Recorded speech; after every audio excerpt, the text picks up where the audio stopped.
Happy Tulip Tuesday. This is the day we share timely tips for the tulip bunch.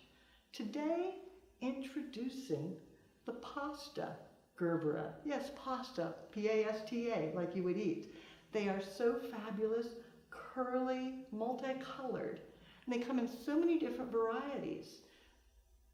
Ironically, the name, Carbonara, Primavera, Marinara, Piccata, Pastini, Venezia, and Rosata. I like pasta Gerberas. When you get them in, you want to hydrate them well. Give them a cut, removing the lower portion of the stem. Dip them using the quick dip, the rapid hydration, and then let them suspend using a Gerbera rack.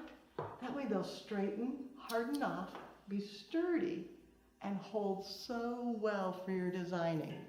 So now you know a new bloom is going to be fun for your designing.